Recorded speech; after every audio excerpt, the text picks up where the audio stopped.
On October the 13th, 1972, a small charter plane carrying 45 passengers, a Uruguayan rugby team, their friends and family, took off from Montevideo, bound for Chile. They never arrived. High above the Andes Mountains, in freezing winds and thin air, the aircraft struck a ridge and broke apart. Of those on board, many died instantly. The survivors, trapped at 12,000 feet with no food, no heat, and no rescue in sight, faced the impossible. The world would later call it the miracle of the Andes, but for those who lived it, it was a story written in pain, courage, and the raw will to survive. The crash site was a world of white, endless snow, jagged peaks, and silence.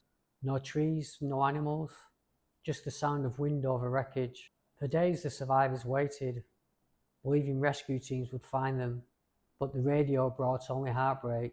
The search had been called off. They were declared dead. With supplies gone and starvation setting in, they faced an unthinkable choice: either die or do the unimaginable. To live, they were forced to consume the flesh of the dead, their friends and teammates. It was an act born not of horror, but of hope, a desperate bid to keep life alive in a place where everything else had already frozen. For 72 days, they endured blizzards, avalanches, frostbite, and despair. Yet even as death surrounded them, faith did not fade. Two men, Nando Parrado and Roberto Canasta, made a final, almost suicidal decision to climb over the mountains and find help. With nothing but scraps of clothing and a small piece of chocolate between them, they trekked for 10 days across the Andes. Temperatures dropped below freezing. Their feet bled, but they kept moving step by step, hour by hour, until they finally stumbled upon a Chilean herder named Sergio Catalan. The message he carried back triggered one of the most dramatic rescues in history. Out of 45 passengers, 16 survived. When they were finally airlifted home, the world was stunned, not just by how they lived, but by what they had endured to do so.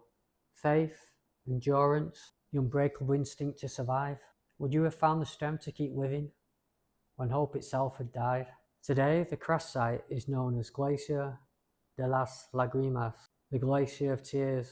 A memorial stands there still, a reminder not of tragedy, but of what humanity is capable of when everything else is gone.